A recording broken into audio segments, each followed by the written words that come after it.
Welcome to the 9th installment of the Toy Storage Nation series, TSN Conversations Unplugged.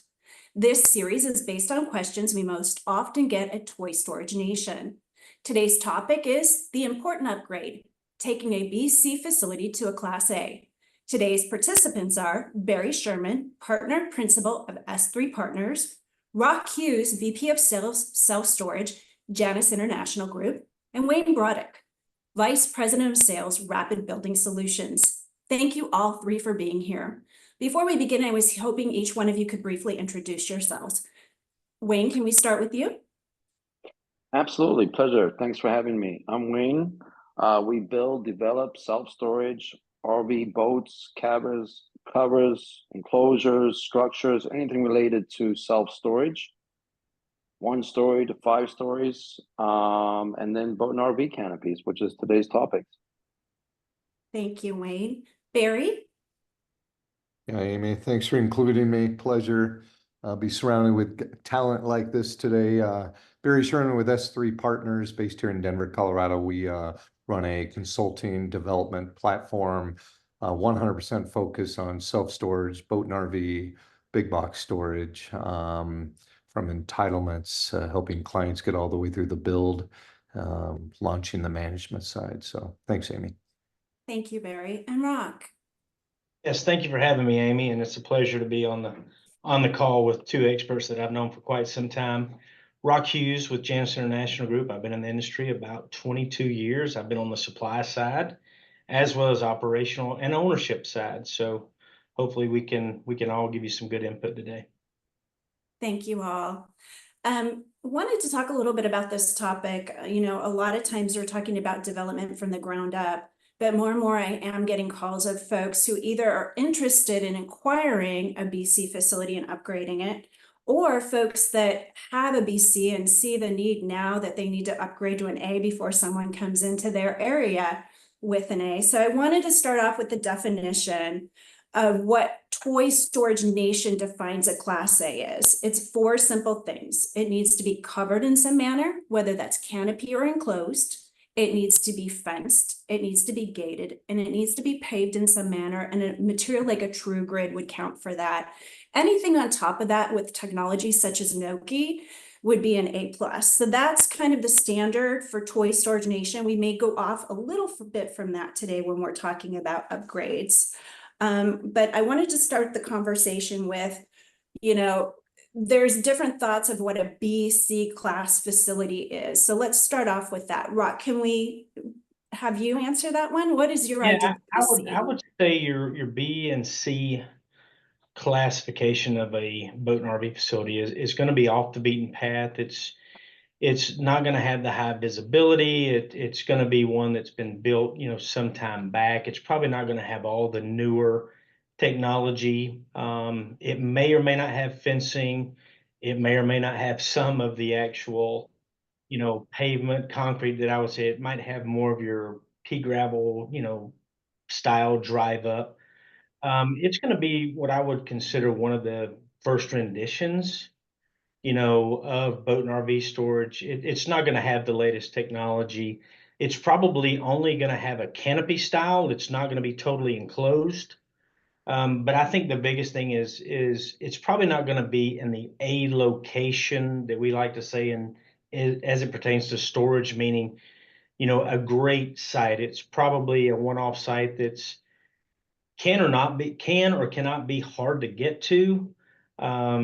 It was probably something that was an afterthought that, hey, I'm just going to put this up and see what happens. I'm not saying that they didn't take their time and do a feasibility or do the necessary, condition checkouts that they need to do, but it's not gonna have today's technology from security. It's probably not going to be well lit, and who knows, it may or may not have fencing. I would say it's probably going to be, one of those facilities that are off the beaten path and not high visibility or high traffic rates. Thanks, Rock.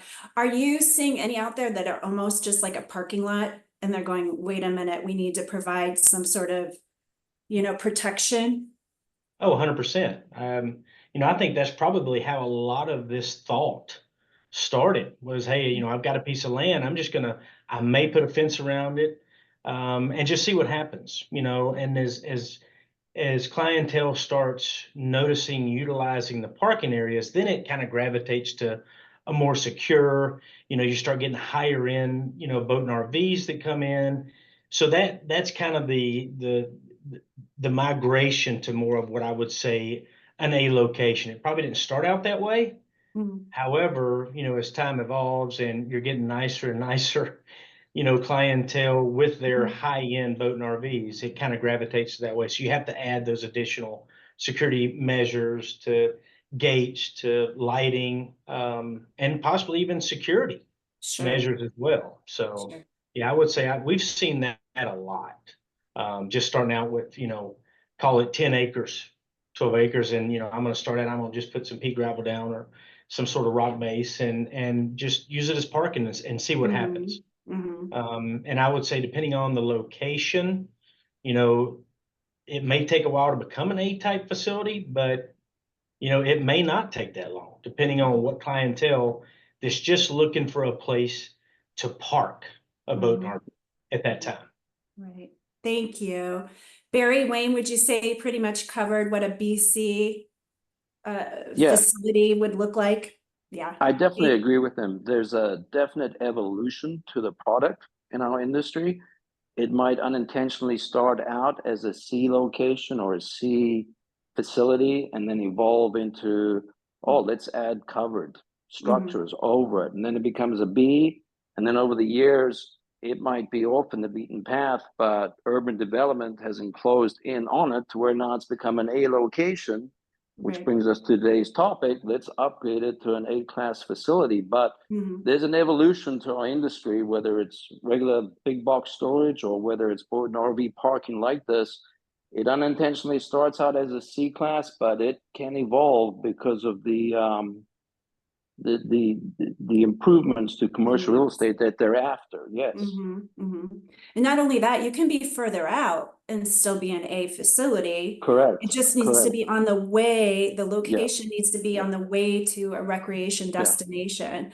And competition, I think, is going to start to fuel a lot of this because if you have an A come into your area, well, where are You're gonna people going to lose. go? They don't want hail. They don't want to worry about security and that type of thing. They're Right, going to go where they're protected and secured. So a really good point.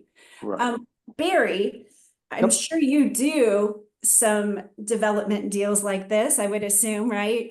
Taking BC facilities to A. So what do you typically look for in a BC facility, knowing that it would be a good opportunity to convert it to A? Well, you know, the first thing today is we might get contacted by individuals that are either owning or they're looking to purchase.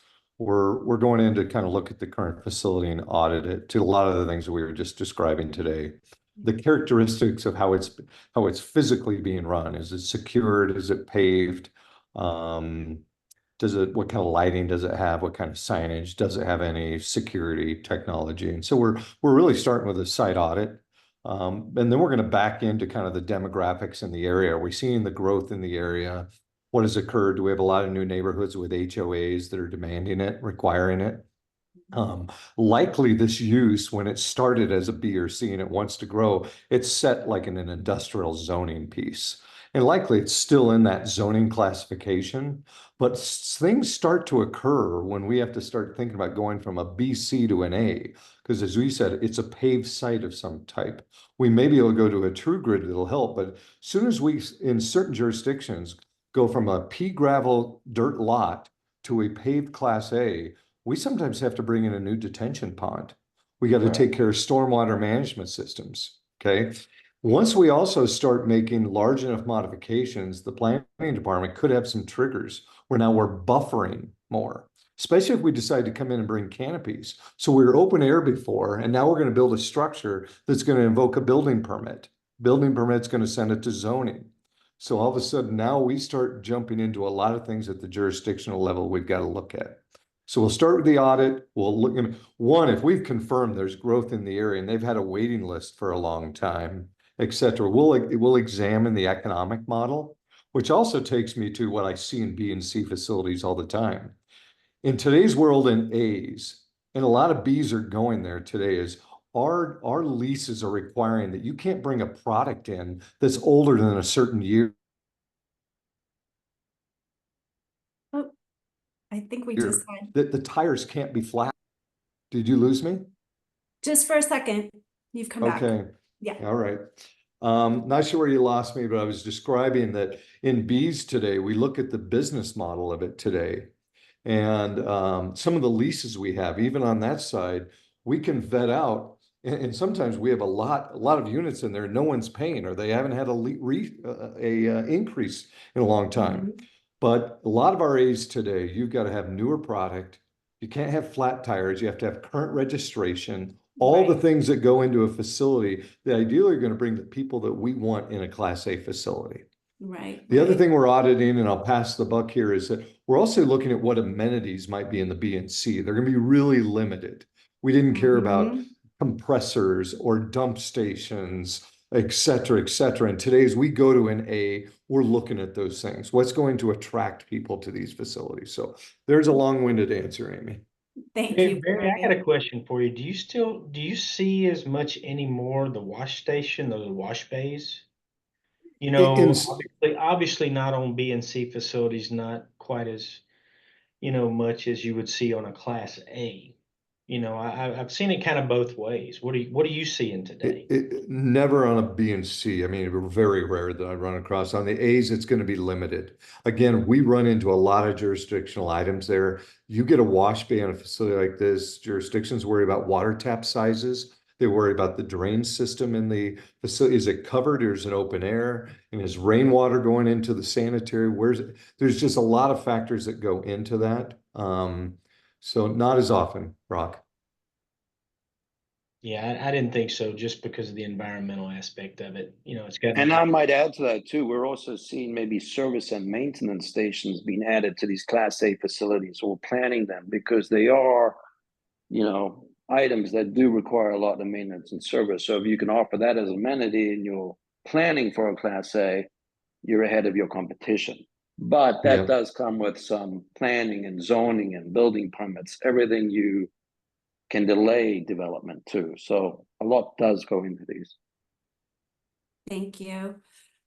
This is probably implied, but given that you either own a BC or that you're looking for these deals right now and, thinking about converting them to Class A, talk about some of the reasons why you would do that. Obviously rent, and I know you guys are probably going to get mad when I ask this question because I know it varies greatly, but talk about the rental increases that you could be looking at.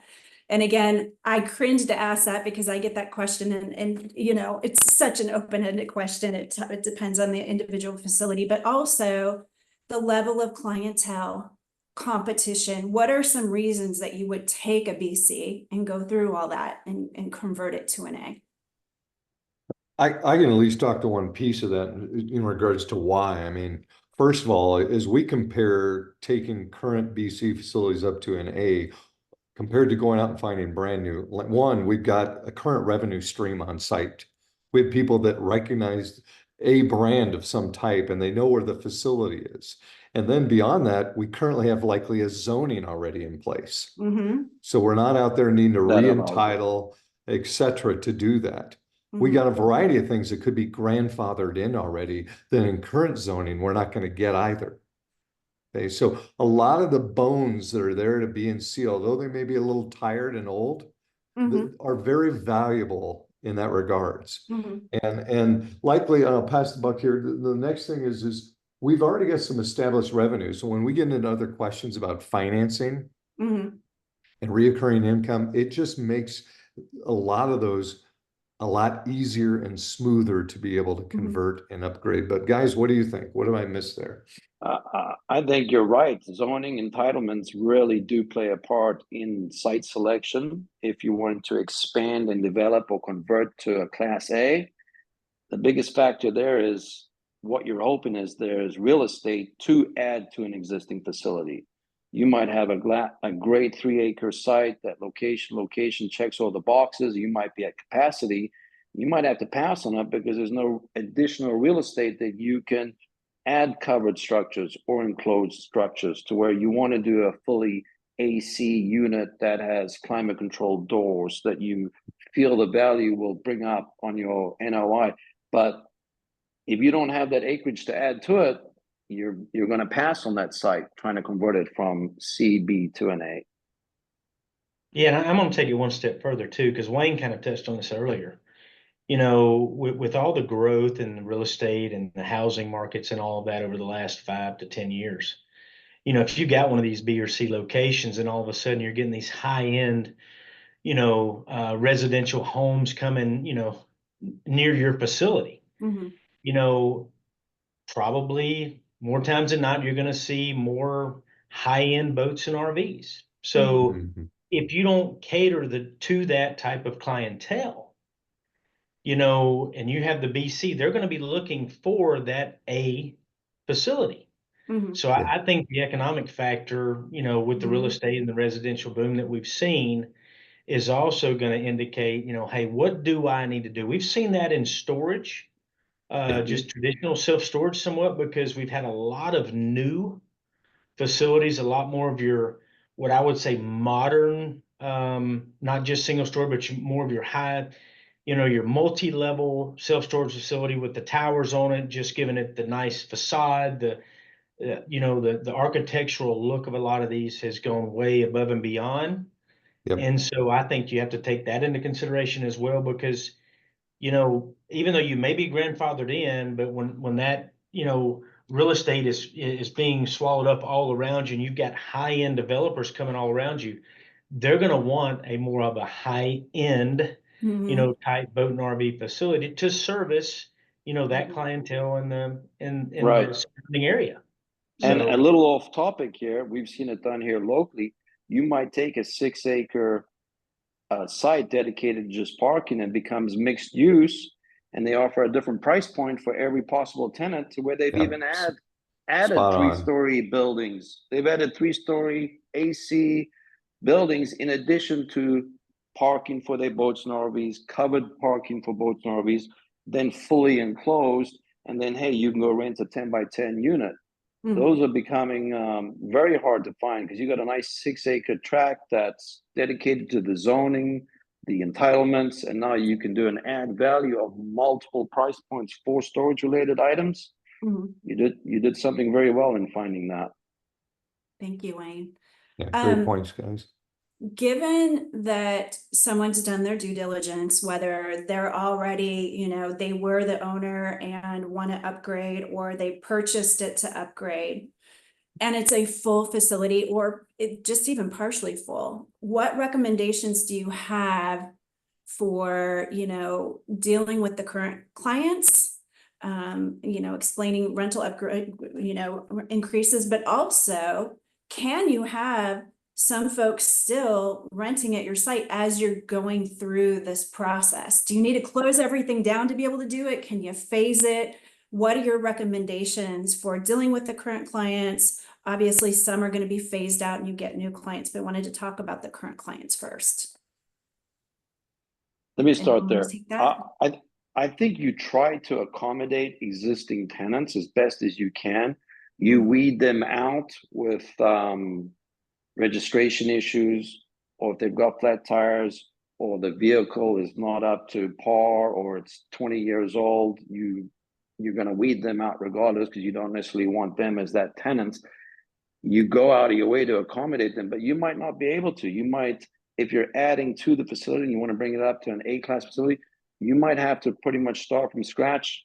Hey, man, we'll get you on the next time. We'll give you a special when you move back in, but right now I need you to vacate so I can develop and I can improve. It's a tricky game there. Yeah. it is. It's a fine line, because obviously you don't want to run off tenants. You want to try to Right. accommodate, but I also think it depends on what do you have to work with, because as Wayne was just saying, if you've got some extra space, extra parcel there that you can possibly move somebody out for a temporary type scenario, but you still got the lighting, you still got security, you still got all those things of a Class A facility, it just may not be covered yet because that may be part of the next phase that you're wanting to add on to the existing, you always want to try to accommodate, especially your best clientele. But phasing it in, I think as long as you notify your tenants well in advance and you have a plan in place that you can share with them and what it means to them. Even if you have to move them outside of, say, an enclosed or even with a canopy, maybe say, hey, I'm going to do this. I'm upgrading the facility. It's going to be much better for you. Here's what we're doing. If you'll just help me, I'll accommodate you and park you right over here. Maybe charge you a little bit less, rental rates because you're not getting all the amenities you were getting. But, I'm always going to try, to hold on, to my best clientele. And like Wayne said, some of those tenants you will probably weed out anyway, no matter the condition, because they just don't like change or having to deal with something like that.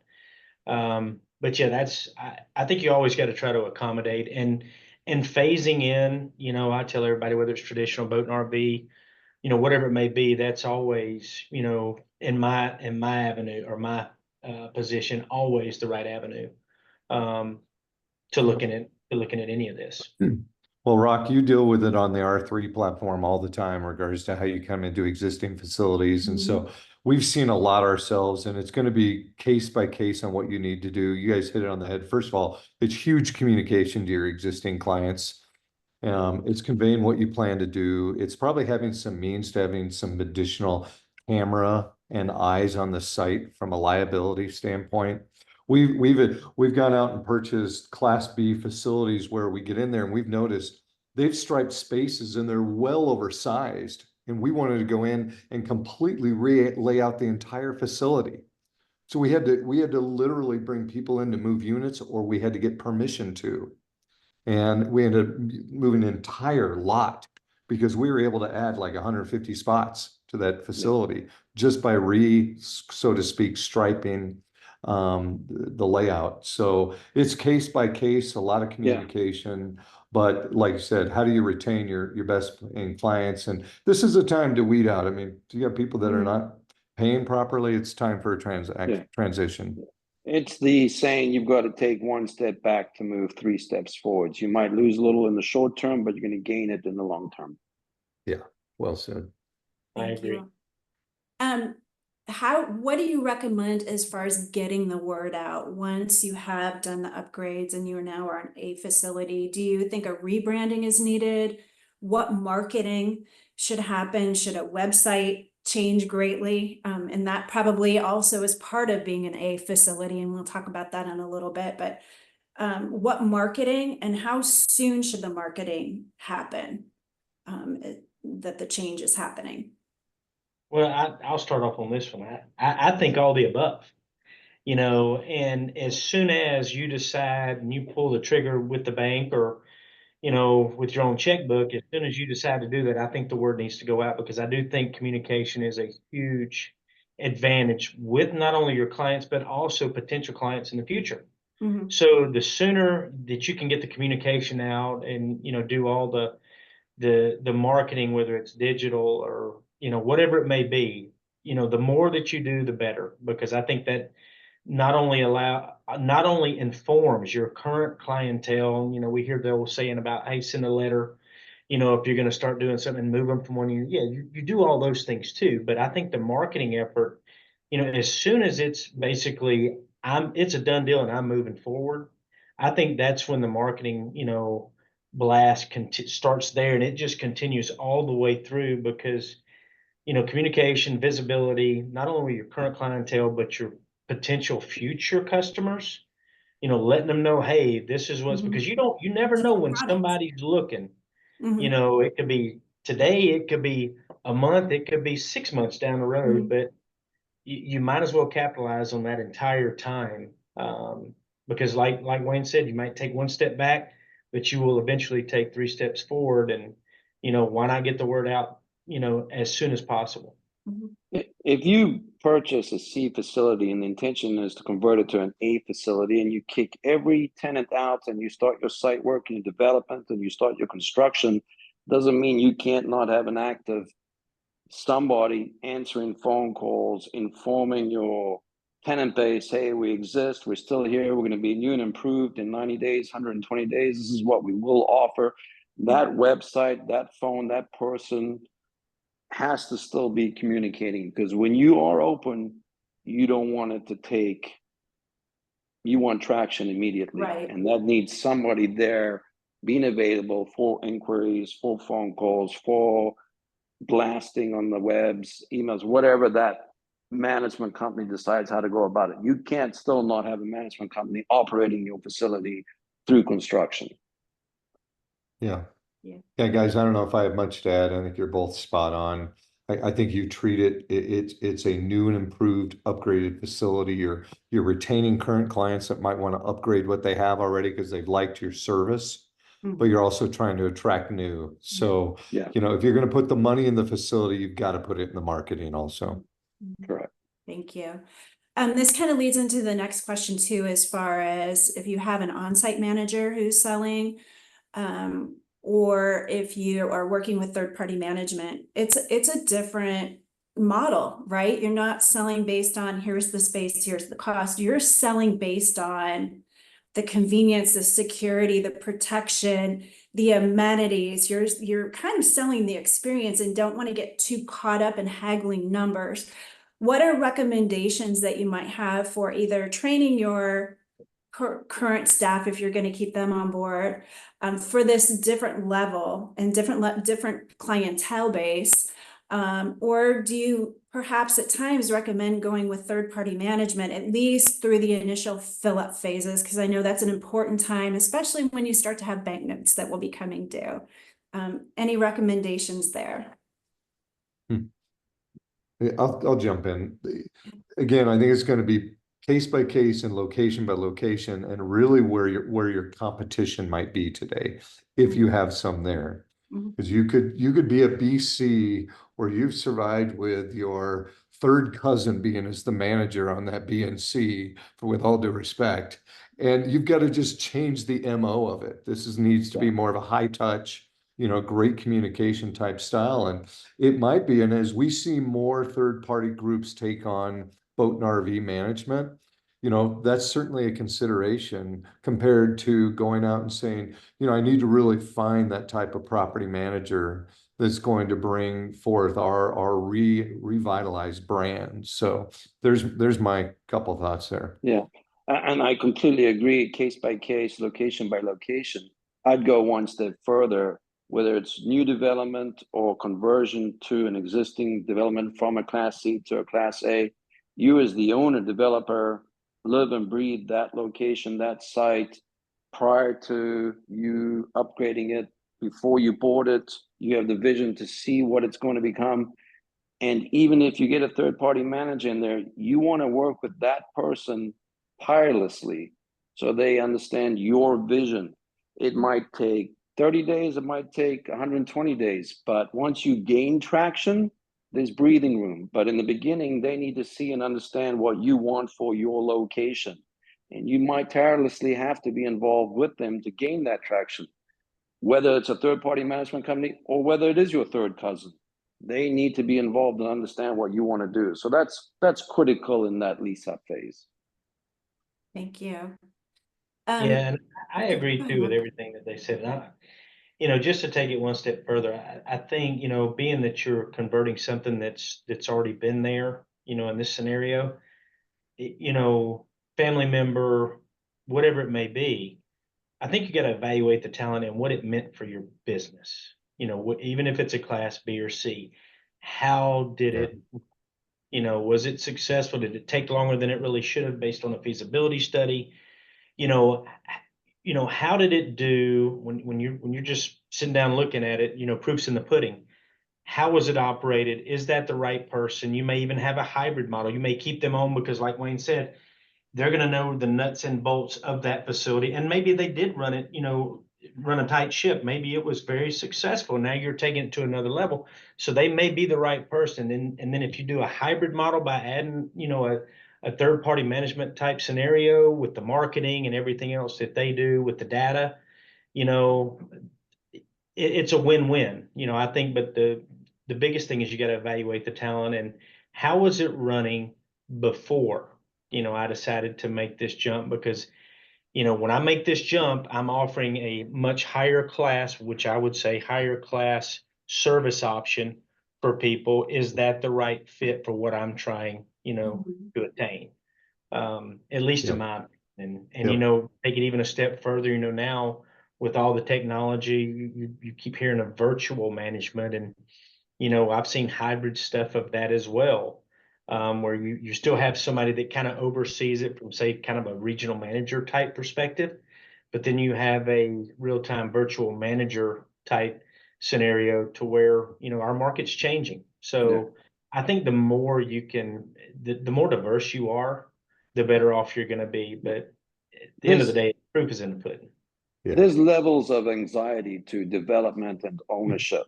When you're at a 95% occupancy, that's a great level of anxiety. You can breathe a lot easier. It's just getting to that point. And if that means managing that person to get to that point, you got to stay involved. Right. Thank you. Thank you all for the insight. Barry, you alluded to entitlement. And so I don't want to get too in depth on that because you kind of covered it. But there are benefits entitlement wise, going from purchasing a BC versus starting ground up. Are there any hurdles that you tend to find though, that where things get caught up? Or is it just a smoother sailing type of process versus ground up dealing with the cities? Yeah, if I had my preference today, I'd hopefully find a BC in a great location already because the existing Completely agree. zoning's there. Because you deal with traffic in and out of the facility. What's that look like? You got a larger rig. It's not like taking an automobile onto the street. Yeah, everything regarding from setbacks to open space to landscape requirements to once we get into a canopy piece, we're bringing lights in, so we're doing photometrics, we're watching that component. To a degree, I think about real estate property tax that we have to blend into our business and what that assessment could be compared to a new, and that's going to be case by case too. I'm getting out of entitlement, so I don't want to get too far off of that. But if I had my druthers, it would be a BC would take it up. We're going to probably have more things we've got to check the box on a brand new facility in some particular jurisdictions. Yeah. And a municipality or a building department would be more excited to work with you on upgrading a C facility to an A facility than they Yes. are Starting than the they whole are then process. giving you entitlements for a brand new boat and RV. So it's a dance 100%. there with everybody. Yeah. Yes. They like it when you take something that's existing and it's kind of an eyesore, and then you just, basically beautify it, and it just Make it much adds, prettier for the city. it just adds to the local charm, of the community. They just like that. As far as financing too, Barry, you did mention, it seems that it's easier to get these deals done, that you've got an existing being able to show what that facility has been bringing in. That being said, are there any hurdles that you might go through with financing that you wouldn't have gone through from a ground up project? And the other question is, because I've seen all kinds of deals being creatively done, say you purchased a BC, can you do your financing separately for the upgrading to an A, or is it usually all together? And then also, is there any kind of tips you have for someone who already owns a BC that's looking for financing to upgrade? I know that was a three-part That's question. okay. There's all a of few you. questions there, but I'll roll into it. I'll let these guys have a chance too to add some good flavor. First of all, with a BC, typically, hopefully you've got some land value you can take advantage of. You bought it at a base, you've had it for a while, that's appreciated. Okay. And same thing with the business, you have some reoccurring income. I mean, I'll give our friends at Live Oak Banks who comes to our meetings, we can sit there with Bishas. I've watched people do retrofits on Bs and Cs towards As where they're basically almost fully leveraged with no equity out of their pocket. They're using the equity in the project and they don't have to bring cash to the table, to get their loan in place for the work to occur. It's not every case, but So there's residual value in the location at that time. It's certainly going to be most likely paying what you're going to build a little bit more affordable of a project. We're going to look for things like, did they know that we were sitting in an opportunity zone? Never thought about it 20 years ago, but maybe I'm in an opportunity zone that's even going to help the financing bit over. We've talked solar. There can be some solar components can be added that only brings, tax credits. So in the existing facilities, I think you've got a lot of opportunity to raise the bar. You're also going to convince that, hey, I'm taking my rental revenue from here and I'm going here. New facility, I'm starting here. So I'm going to see some of that increase ideally modeled into my performance from day one. And I don't have to go do full ground up soft costs from a design and engineering standpoint. I can bring in a lot of collective people from the industry, and some of these are just upgrades where I don't need building permits or stormwater permits. I can go in and change signage, security without a lot of red tape. So I'll stop there, guys. What I miss? No, I think you're agree. I think the cash flow part of it, and that it's already existing, I think makes everything a lot easier. Because like you said, Barry, you're not building ground up and worrying about debt service and everything else. I mean, it's already there, it's already cash flowing, the equity's already there, it's probably already appreciated. So, banks love that when you're just coming in and you're just extending that term a little bit further for your, additional phase two or whatever you're going to do, give it a facelift or add additional units, whatever you're going to do. It's so much easier because there's already something there that they can do their basis off of. correct. Yeah. Yeah. If you've got a facility that's a proven concept, and we're fortunate in our sector of commercial real estate, storage has stood the test of time. We all know those reasons. And you're doing a value add to an existing facility, I think they'll listen to you. They'll be more open to it. They'll be as creative, and they might bring ideas that we never even thought about as the owner or the new developer. So it's case by case. I think we're all right about it. I think the fact that we're in this commercial real estate sector of our business are all positives, and banks like it. Thank you. Want to ask a question. I'm going to throw this one to Rock first, but please, anybody who wants to jump in, explain cost segregation strategies to me. And I know that's talked a lot about within traditional storage. How can that be applied to upgrading a, boat and RV facility? And can that only apply to current owners upgrading, or can that somehow be mixed in with someone who's purchasing the facility to upgrade? So I think it can be mixed in both ways, but I think it comes down to what are you doing, whether it's solar, are you putting new doors in, there are tax benefits, tax savings, depreciation that you can do with that. But, each state is somewhat different from solar to incentives that are offered. There are federal, incentives as well. But I always say, just ask your local cost seg guy, because most of your accountants doing your taxes, doing that kind of thing, they're looking for some of that depreciation already.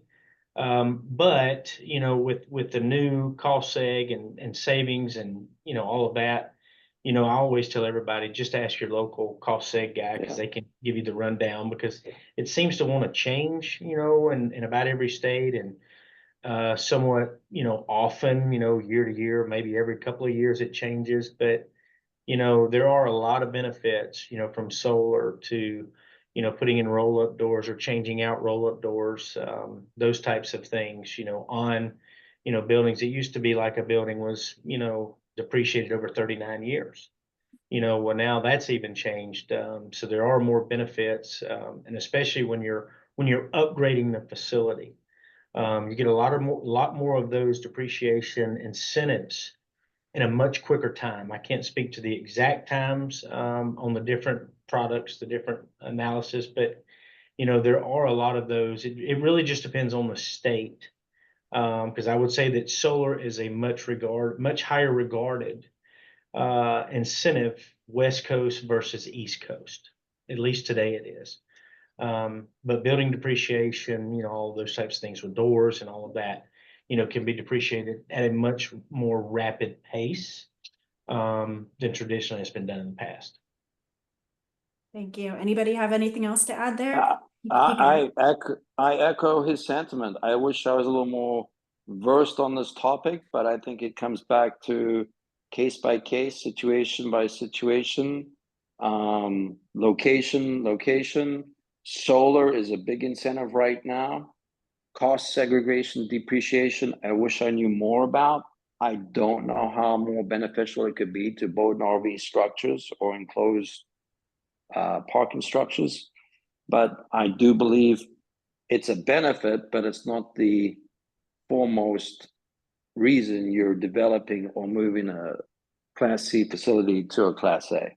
And I'll defer to Barry. I feel he'll be a little bit more educated on this topic than me. Rock kind of hit it on the head. When you look at your NOI annually and you're even down the road thinking about exiting or refine or whatever, just having those team members on your team, of having someone that's dealing with property tax, someone that's looking at insurance today more than ever, because insurance rates in certain areas are off the charts these days. And Florida. lastly, yes, the cost segregation on these, they will move the needle. So, Wayne, we can help surround you and anyone who is a part of this with the right cost segregation team. There's some really good ones out there today. They'll walk you through it. Once you get through a couple of them, the light turns on and you go, oh, wow, now I know why I'm doing this. Now I know I have my general contractor keep really good breakout of how they have this, this, and this, because it makes it much easier to run through it. Thank you. Question I get often is, where do I get started? Meaning someone is listening and going, wait a minute, it makes a lot of sense to go out there and find a BC facility that the numbers pan out. Who can help me find a BC location? Are there brokers that can assist you? And Barry, with your team or other teams that are out there on the development side, do they help in finding locations? Or, do most developers have someone bring a location to them already? And Wayne and Rock, same for you, for clients that you're working with. Do you ever assist clients in, talking about different facilities they may want to look at? I'll go quick, guys. It's an interesting changing climate that we've had since we've watched Class A kind of come from nowhere after COVID, right? And we've seen it in certain areas. In some of our Sunbelt states, we've already been watching Class A be successful. But when you're across America today and you drive down any road, you're going to see a B or a C sitting there. They don't usually have a for sale sign on them, because most people don't know what to do with them. Okay. Our team does this, and there's other great teams out there today, but we're cold calling, we're doing mailers. We're trying to help people understand it, because that's been their livelihood for a lot of times. And how do they exit? Will they have a tax event? Is it really worth anything? What can we do with it? And so it's kind of like, that R3 program where you're trying to take something that's there and how do I bring it up? And we walk them through the process. So if you really want to exit in 2 years or 5 years or tomorrow, here's what we can do. We can either show a potential buyer what opportunity they have in front of them, and it could be a quick sale, or you might say, hey, why don't you go through the process, upgrade it, stabilize it again, and maybe just let it run or transact at some point. But no, you're not going to find the MLSs out there with a ton of B and C facilities just listed. Not at all. You put on your jeans, your shirt, and you're driving to facilities. You're looking for phone numbers. I mean, there's so much. If we had our Yardy group on here today, they're starting to try to scrape that data, which is not easy, by the way. So I'll leave it at that. They sure have come a far way, though, on the data. We're still not there, but given 4 years ago what Yardy, Store Track, and the others had, with what we can get now, we're moving in the right direction, at least. Yeah. I'd just add, under the umbrella storage and boat and RVs, it's not a secret anymore. It's the most sought after sector of commercial real estate. You're going to have more sophisticated brokers who are looking for these, who are creating relationships, who recognize the diamond in the rough. Mhm. It's part of the battle is finding that location you can turn into an A-class facility. Thank you. Do you guys think that there's any uh, urgency? And what I mean by that is you do have some larger entities that got it very early on and went, wait a minute, the way to do this is to purchase the BCs, convert them to A's, and they've got the money and the resources behind them to try to go do this pretty quickly. Would you say if someone's looking to get into this market, do we have a good deal of time left with these BC facilities to find them before they're all gone? Are we going to run into that kind of thing? It's I think it depends on the location or the different Yeah. states because, you know, we've seen, real estate brokers to word of mouth to driving down the road, seeing an older looking facility. These things come about in so many different ways, and like Wayne said, that storage, boat and RV, all of it's become such a hot commodity over the last, what I would say 10 years. We've seen a different clientele come into our space from private equity money to what I like to call fun money, the fun guys and gals that bring in these big funds. And, that's what they've been doing. They've been, trying to find these older, dilapidated, facilities that, once they convert them or take a BC location or BC boat and RV and bring it to an A, what is the value? What does the ROI look like at that point? That's been the motto, I would say. So, like Barry said, it's getting harder and harder to find whether it's traditional storage or boat and RV, older boat and RV storage. I would say it's probably even harder today to find older boat and RV storage just because there's not near as many as the 60,000 plus or minus that we're used to in traditional storage. There's just not near as many. Um, and I would say it happens, I wish, because I have people all the time, hey, do you know of a facility or a boat and RV that somebody might be wanting to sell? And, as soon as, it's broadcast, and it doesn't even have to be broadcast across MLS or any of that, but as soon as people find out about it, it's like a swarm of bees that everybody's around it and trying to figure out, hey, what do we got to pay for this? What's the cap rate? What's the value in 3 to 5, 7 years? What's my exit strategy? Is there room to grow, to do another phase? All those types of things come into play, and it's getting harder and harder and harder to find these locations. But I probably see it more times than not. I was driving by, and somebody Mhm. and I Yeah. just happened to stop. How did because I asked those questions of customers and clients and friends in this industry. How did you find it? Was it a broker? And Mhm. nope, I was driving by and I just stopped and I went and asked a question. What is your Mhm. exit strategy? You Mhm. know, do you need some capital or what are you going to do with it? And believe it or not, some of these, what I would say BC probably been out there, 15, 20 years, if that. Mhm. They don't know. Like Barry said, they don't know what the value is. They don't know what they want to do with it, but when you're coming along and you can, speak the language and start walking them down the path, it kind of opens the eyes a little bit. And they go, well, I was going to leave it to my family, but my family's moved now on the East Coast and my facility's on the West Coast, whatever it may be, or my family doesn't want anything to do with it. Mhm. Things change all the time. And to me, it's all about timing. But I can say in today's world, what I normally get is I was driving by, no matter what it was, and I just stopped. Right. Saw it. um, because everybody, with all the, the new capital that's come into our industry over the last 10 years, it used to be a lot more independence that we dealt with. Mhm. All Right. of us on this call might have a facility or maybe two.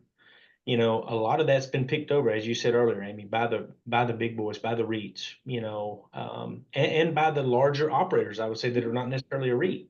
They Yeah. Well, picked over. Rec Nation is doing a great job at this, Mhm. looking Yeah. for the BC level and the upgrading, and they've kind of got their system down and have done, a good job for sure. But I would say, Wayne, and you can speak more to Florida, but I would say in Georgia, we have some of that, but I would say it's a lot more prevalent, on the West Coast and probably more in Florida, obviously, than it is in Georgia or, say Tennessee or in that area. We do have bodies of water, natural parks, things like that. But, we're starting to see more new. It's more new because we don't have on the East Coast, I would say, at least in the Southeast, we're a little behind the times as far as development goes for boat and RV. So we're seeing a lot more new than we are, existing BCs being transitioned into A's. Got it. Thank you. I don't, again, I know we're at time, so I'm going to go very quickly here, but I do have one last question I think is really important to add in here.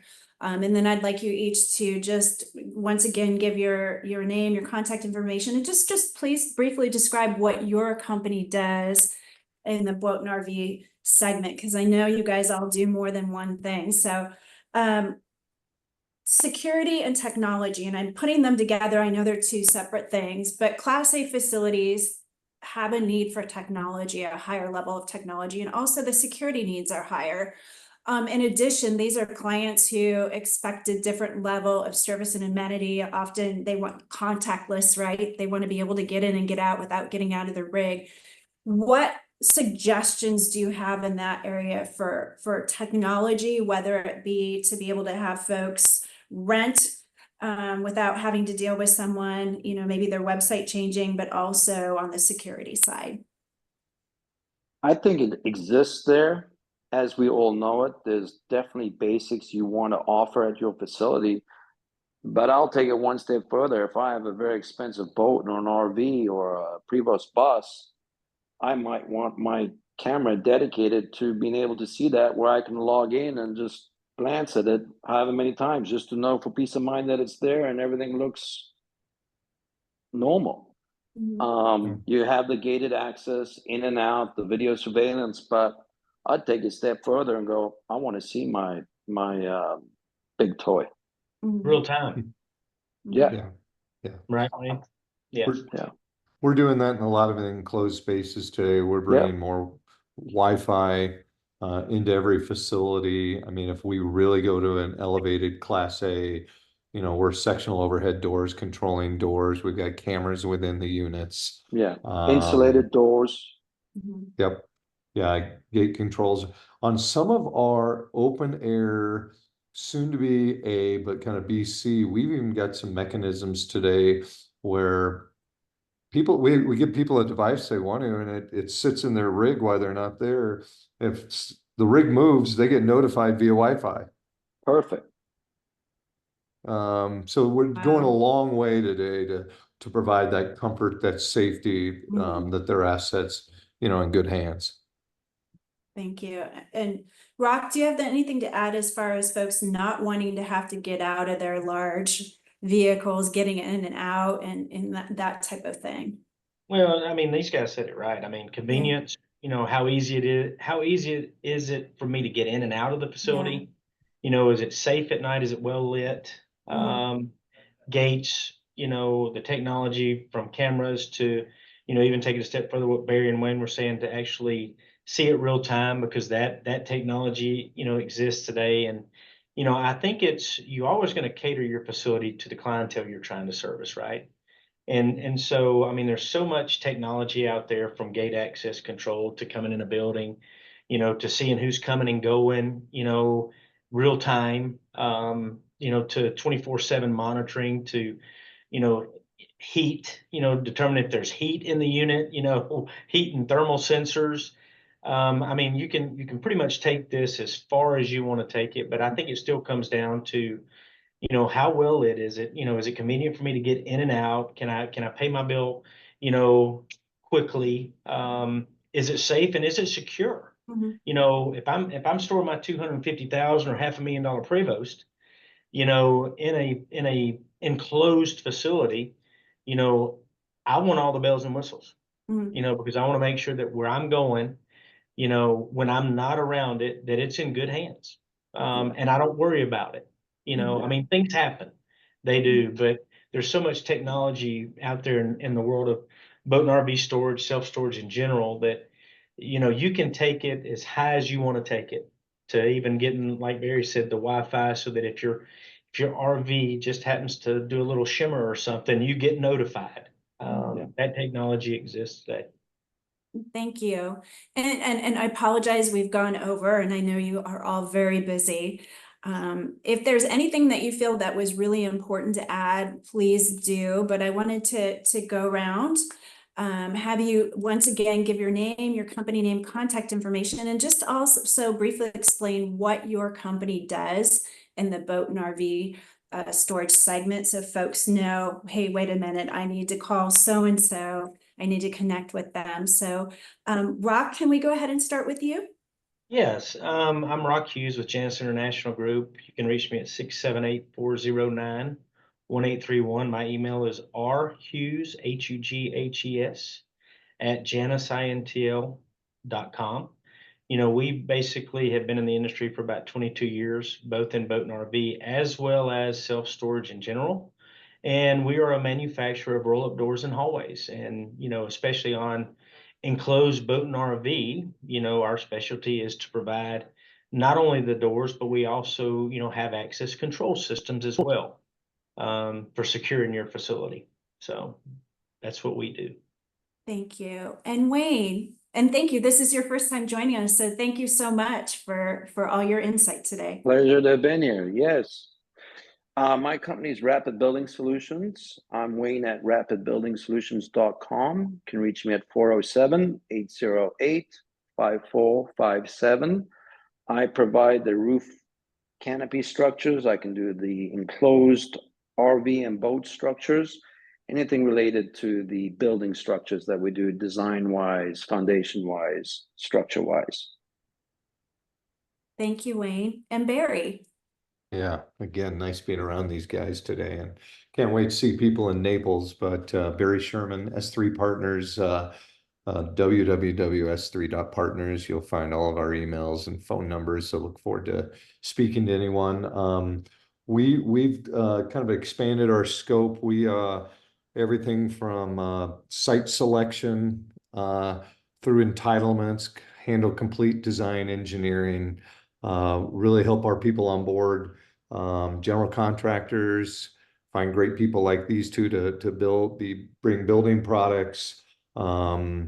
We help build budgets, performas, walk people through the banking process also, and so kind of soup to nuts today. Thrilled to be here today, Amy, and thrilled that Toy Storage Nation continues to touch various areas in the country. Thank you, Barry.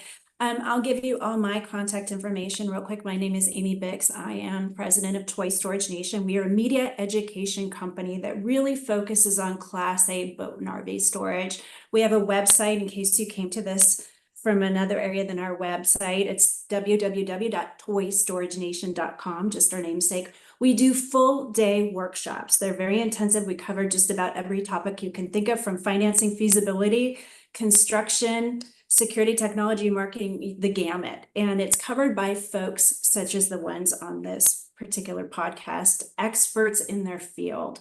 More important than the presentations is the one-on-one time that you'll get with these folks to ask your particular questions. You can find all the information for our workshops right on our website, or you can contact me. My email is amy.bix, amy.bix at toystoragenation.com, or you can give me a call, 602-909-3910. Again, I want to thank all three of you for being here. Great conversation today, and thanks for letting us kind of pick your minds a bit today. Thank you for having us. Yep. Enjoyed it. Thank you.